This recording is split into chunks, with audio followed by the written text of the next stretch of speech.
psikologi. Nah di sini aku nggak sendirian nih, ditemenin sama kakak-kakak cantik dari psikologi. Boleh kenalan dulu ya. Siapa? Halo, aku Caca. Hai, aku Aisyah. Halo, aku Rita. Halo, aku sendiri Zulfa. Nah teman-teman, kita mau membahas fenomena yang biasa dirasakan bagi mahasiswa nih. Kayak itu relate banget ya sih bagi kita gitu. Nah, yang paling sering relate itu kayaknya kakak tuh. Kita pernah merasa capek, padahal tuh seharian kayak cuma scrolling HP gitu. Nah, pernah ngerasain nggak sih kira-kira? Aku sering banget kan merasa capek, tapi tuh capeknya tuh bukan capek fisik. Jadi kayak ngerasa kosong gitu aja.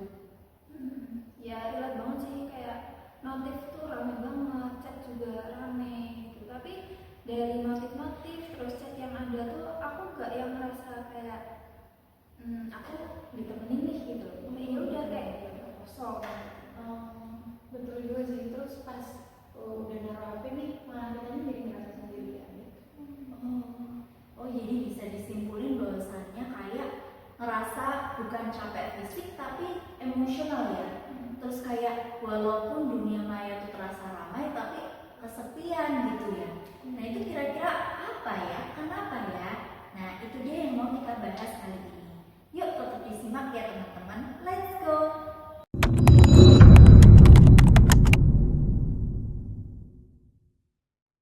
Nah teman-teman, yuk kita mulai ke segmen pertama, yakni apa sih kesepian? Dan kesepiannya tuh bentuknya kayak gimana ya kira-kira?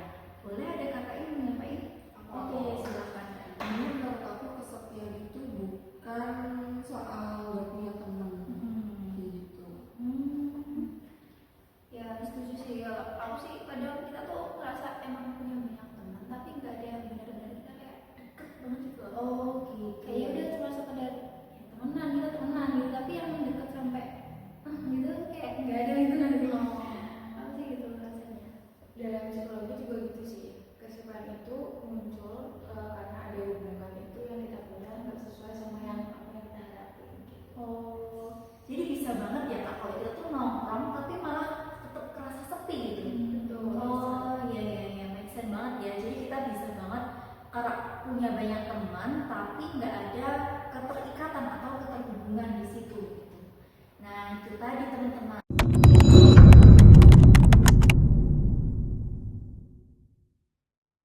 Kita mungkin akan lanjut ya ke segmen media sosial dan ilusi dekat. Nah, apa sih? Kenapa media sosial ini berperan banget ya di sini ya?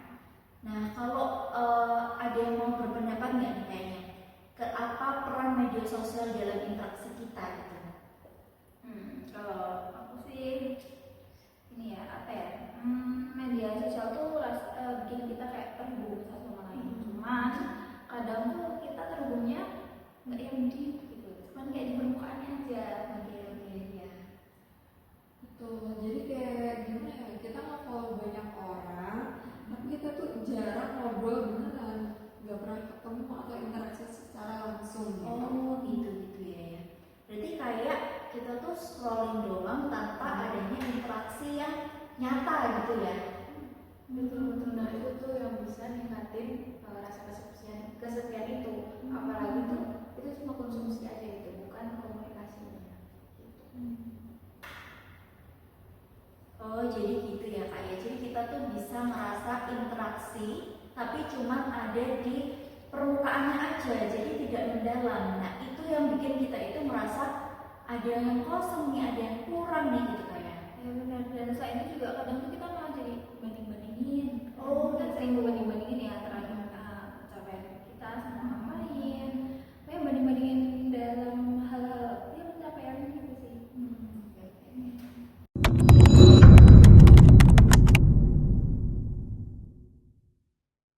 Nah kali ini segmen yang kita tunggu-tunggu nih. Gimana ya kira-kira sudut pandang psikologi tentang rasa kesepian di tengah dunia maya ini? Nah gimana tuh kira-kira kakak-kakak? Oke, manusia tuh sebenarnya butuh hubungan yang hangat, hubungan yang aman gitu.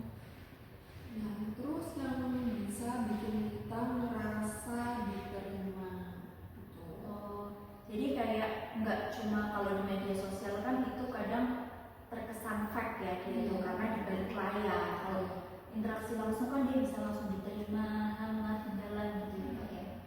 Terus kalau dari kacamata psikologi sendiri juga manusia tuh butuh koneksi yang apa ya, yang enggak cuman bikin kita tuh cuma ada doang, tapi butuh koneksi yang bikin kita kayak terhubung gitu. Makanya kita kayak butuhnya tuh gak cuma di permukaan doang gitu, tapi sampai yang mendalam. Saling ya kita saling memahami satu Iya, lain gitu. Oh gitu. Jadi walaupun kita kayak online terus, itu belum tentu kebutuhan emosional kita tuh terpenuhi ya. Karena sebenarnya kesepian itu bukan berarti kita punya banyak teman, tapi adalah kita terikat satu sama lain, merasa diterima, hangat, dan tadi ya hubungan itu nggak cuma ada di permukaan tapi mendalam gitu ya kak ya. Oke.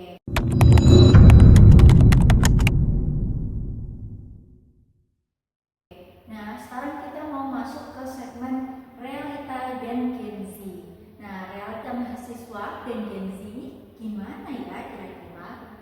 Nah, menurut aku ini aku sering banget nemuin teman-teman aku atau orang lain gitu, banyak mahasiswa yang merasa itu dia merasa sendiri di tengah keramaian, jadi dia kayak banyak ngelamunnya atau sendiri gitu. Bener sih, ini realita yang cukup banyak gitu ya, biasanya terjadi di kalangan mahasiswa atau Gen Z ya sekarang, yang mana dia itu punya banyak sebenarnya punya banyak kontak lah ya istilahnya gitu ya, punya banyak kontak, cuman karena nggak ada terhubungan gitu, jadi kayak even kita punya masalah atau kita ada sesuatu yang butuh kita ceritain, kita tuh bingung mau cerita ke siapa sih gitu. Oh, Jadi karena trustnya itu belum Iya, tentu terbangun ya kalau lewat media sosial itu. Iya, iya, iya. Yang benar juga nih, apalagi di negara kita nih di Indonesia kan, yang budayanya tuh dekat, yang budayanya tuh hangat juga, saling pendapat satu sama lain, saling dekat satu sama lain gitu. Jadi sebenarnya interaksi langsung itu lebih mempererat emosional kita ya daripada ada yang ada di media sosial. Namun mungkin bisa juga kayak gini ya kak ya.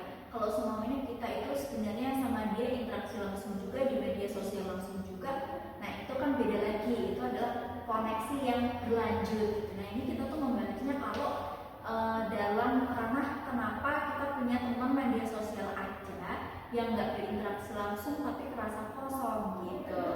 Itu karena kekurangnya kedalaman. Apalagi kita juga membahas tentang budaya di Indonesia ya, yang dimana budaya Indonesia itu dia kedekatan, keramah-tamahan, dan kekerabatannya itu kuat banget gitu ya. Oke.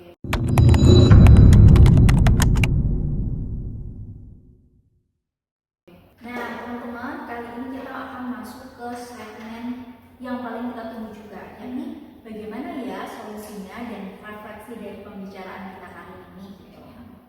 Jadi mungkin untuk solusinya ya, jadi kita tuh bukan soal harus habis itu kita ninggalin media sosial gitu, tapi kalau menurutku sih gimana caranya kita tuh bisa memakai dengan lebih sadar. Gimana misal kita ngobrol sama temen gitu ya, kita chat sama temen tuh nggak cuma sekedar formalitas aja, benar-benar kadang ya boleh kita tuh ngobrol tuh pakai hati, even kita ngobrolnya lewat chat ya, tapi tetap ya dari hati gitu ya, gitu sih.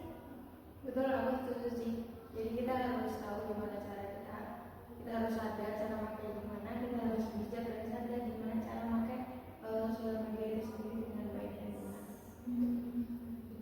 Dan kita juga bisa kayak nyempetin ngobrol secara langsung, walaupun cuma sebentar ya, kita kan bisa curhat-curhat lah sama temen yang kita percaya gitu. Jadi kayak memberanikan diri untuk curhat ke orang lain gitu ya. Jadi sebenarnya kita nggak langsung menolak media sosial gitu atau interaksi media sosial, tapi lebih connect aja. Jadi lewat media sosial kita lebih connect gitu. Mungkin nggak harus banyak orang ya connectnya, tapi kita bisa milih beberapa orang yang kita percaya sebagai teman dekat yang connect gitu. Jadi yang teman banyak itu ada nih 1-2 yang terhubung gitu, karena sebenarnya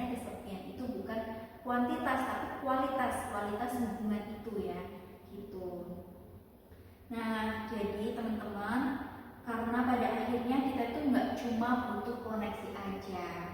Ya, jadi kita juga butuh kehadiran satu sama lain.